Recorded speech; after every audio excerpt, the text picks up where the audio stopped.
جو ہم پیچھے پڑھ رہے تھے کہ موانع وراثت نہ ہو، تو موانع وراثت نہ ہو وہ کون سے ہیں؟ موانع وراثت کتنے اسباب ہیں اور ہر ایک کی وضاحت اب ہم کریں گے۔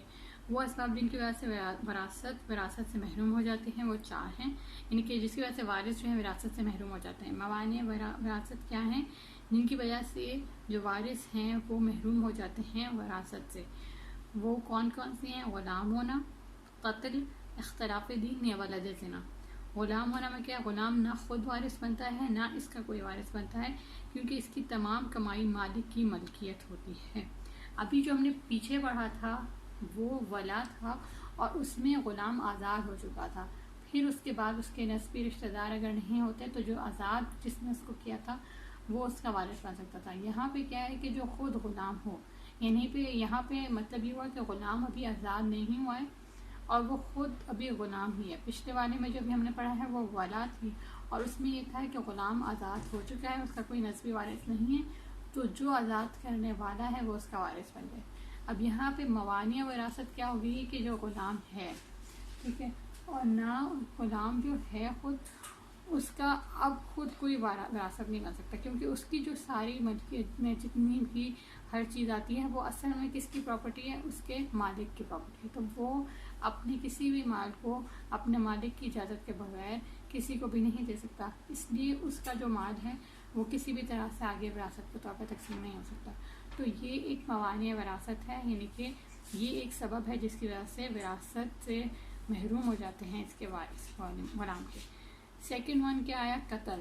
اب کیا ہے جس کی وجہ سے، یعنی جو قاتل ہے، ٹھیک ہے، تو اس کی جو قتل کرنے کی وجہ سے اس کے وہ قصاص یا دیت لازم آئے گی اس پہ، اور اس قتل کی بنا پر قاتل جو ہے وراثت سے محروم ہوگا۔ سپوز کہ اگر کسی بیٹے نے اپنے باپ کو قتل کر دیا، ٹھیک ہے، تو اب کیا ہوا کہ بیٹا ویسے تو اپنے باپ کی جائیداد کا بہت حد تک بہت زیادہ ملکیت کا مالک ہوتا ہے، لیکن یہاں پہ کیا ہوا کیونکہ اس نے قتل کر دیا تو اس میں آ جاتی ہے ہمارے پاس لا یرث القاتل شیئا، قاتل کسی چیز کا بھی وارث نہیں بن سکتا۔ تو اگر اس طرح سے کیس آتا ہے کہ کبھی یہ معلوم ہو جاتا ہے کہ بیٹے نے باپ کو قتل کر دیا تمام مال کے لیے اس طرح، تو پھر کیا ہوتا ہے کہ وہ اس کا وارث ہی نہیں بن سکتا، کیونکہ اس میں ایک موانع وراثت آ گیا، قتل کرنا۔ اختلاف دین یہ تھرڈ ون ہے۔ فرسٹ ون کیا تھا کہ کوئی غلام ہو، سیکنڈ ون تھا قتل، اور تھرڈ ہے اختلاف دین۔ اب اختلاف دین میں کیا ہے کہ مسلم اور غیر مسلم ایک دوسرے کے وارث نہیں بن سکتے۔ اس میں کافی فقہی آ جاتے ہیں، اختلاف آ جاتا ہے کہ کچھ لوگ کہتے ہیں کہ جی اگر مسلمان تو ساری دنیا پر قابض ہونے کے لیے تھے اور اس طرح سے تو مسلمانوں کو کافر کے ذریعے سے وراثت ملے گی، لیکن کافروں کو مسلمانوں سے وراثت نہیں ملے گی، تو یہ بالکل غلط کانسیپٹ ہے۔ صحیح بخاری کی حدیث ہے اور اس میں ہے لا یرث المسلم الکافر ولا الکافر المسلم، یعنی مسلمان کافر کا اور کافر مسلمان کا وارث نہیں ہو سکتا، یعنی دونوں وائس ورثہ ہیں، یہ نہیں کہ ایک دوسرے کا بن جائے، مطلب کہ ایک مسلمان کافر کا وارث بن جائے لیکن کافر مسلمان کا وارث نہ بنے۔ ایسا جو کانسیپٹ ہے یہ بالکل غلط کانسیپٹ ہے۔ صحیح بخاری کی حدیث ہے لا یرث المسلم الکافر ولا الکافر المسلم، مسلمان کافر کا اور کافر مسلمان کا وارث نہیں ہو سکتا۔ لاسٹ ون موانع وراثت۔ فرسٹ ون کیا تھی؟ غلام ہونا، سیکنڈ قتل، تھرڈ اختلاف دین، اور فورتھ ون کیا ہے؟ ولد زنا۔ ولد زنا کیا ہے؟ زنا کے نتیجے میں پیدا ہونے والا بچہ اپنے زانی باپ کا اور باپ بچے کا وارث نہیں ہوگا، البتہ ماں کا اور اس کی ماں اس کی وارث ہوگی، یعنی جو اگر کسی نے غیر قانونی طریقے سے، یعنی کہ صحیح طریقے سے نہیں، اور کسی کے ساتھ ریلیشن شپ قائم کیا ہے تو اس مرد کا نہ وہ وارث بنے گا بچہ اور نہ ہی وہ وائس ورثہ، دونوں ایک دوسرے کے نہیں ہوں گے، لیکن بچہ کس کا وارث ہوگا؟ اس ماں کا وارث ہوگا، اور دونوں وائس ورثہ ایک دوسرے کے وارث ہوں گے، ٹھیک ہے۔ اسی کے بارے میں رسول صلی اللہ علیہ وسلم نے صحیح بخاری کی حدیث ہے الولد للفراش وللآہل للحجر، اولاد صاحب بستر کے اور زانی کے لیے وطن ہے، یعنی کہ جو آپ کی صحیح طریقے سے اگر اولاد ہوتی ہے تو پھر تو آپ دونوں ایک دوسرے کے وارث بنیں گے، لیکن اگر کسی نے غلط ریلیشن شپ کے ذریعے کوئی کسی سے ریلیشن شپ قائم کیا اور پھر اس کے بعد کسی کی کوئی اولاد وغیرہ ہوتی ہے تو وہ اس کے لیے کیا ہے؟ جسٹ پتھر ہے، مطلب کہ وہ جو ہمارے پاس اسٹون ٹو دیٹ، یعنی کہ رجم، سنسار کرنا، اور یہ جو سارے ہیں کہ کنوارے کے لیے اور جو شادی شدہ کے لیے جو بھی زانی وغیرہ ہوتے ہیں ان کی جو رولنگس ہیں وہ ان کے اوپر آئیں گی. ان کو کسی طرح کا مال نہ بچے سے ملے گا اور نہ وائس ورسا دونوں کو ایک دوسرے سے کوئی مال نہیں ملے گا. ہاں ماں کے ذریعے سے اس کو ملے گا, ٹھیک ہے, جو بھی کوئی بھی وراثت ہوتی ہے, یا پھر اسی طرح سے ماں کو اس کے ذریعے, ان دونوں کو آپس میں ایک دوسرے کی وراثت ملے گی. لیکن اس مرد کے ساتھ اس کا کسی بھی طرح سے وراثت کا کوئی بھی تقسیم وغیرہ کسی طریقے سے نہیں ہوگی. دونوں کے آپس میں نہ باپ, یعنی باپ کیا کہیں گے اس کو, جو بھی غلط ریلیشن شپ سے بچہ ہوا ہے اور جو اس کا ابا ہے, ان دونوں کا آپس میں کسی بھی طریقے سے مال تقسیم نہیں ہوگا.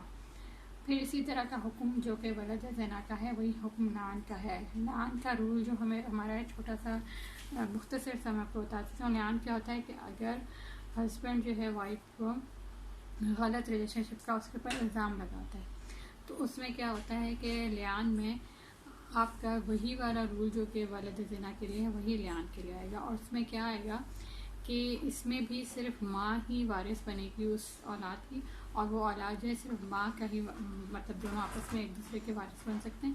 لیکن اس جو خاوند تھا اس عورت کا جس نے اس اپنی بیوی پہ الزام لگایا تھا لعان کا, وہ کسی طرح سے بھی اس اولاد کا وارث نہیں بن سکتا, اور اسی طرح وہ اولاد اس خاوند کی وراثت میں کسی بھی طرح سے ان کو حصہ نہیں ملے گا.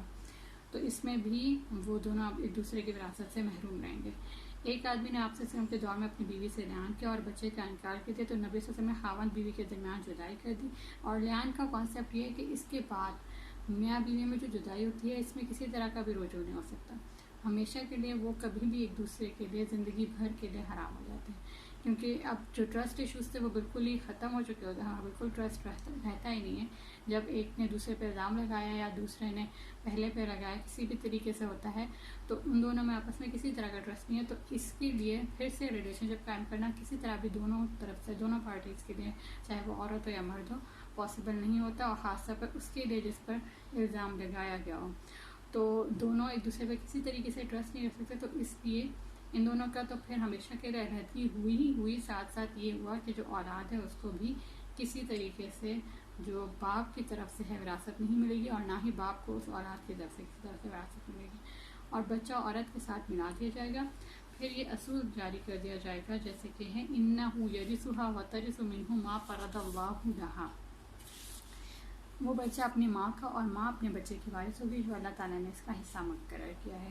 جو نارمل والد کے لیے اور یا جو والدہ کے لیے جو بھی نارمل 1/6 جو اس طرح کی رولنگ ہے اس کے ذریعے جس طرح سے حصہ آتا ہے وہی والا ہوگا. اور جو بچے کے ذریعے سے جو والدہ کو حصہ ملے گا وہ سب کچھ جو ہے وہ آگے جو بھی ہم ہر ایک کا طریقہ پڑھیں گے اس میں آ جائے.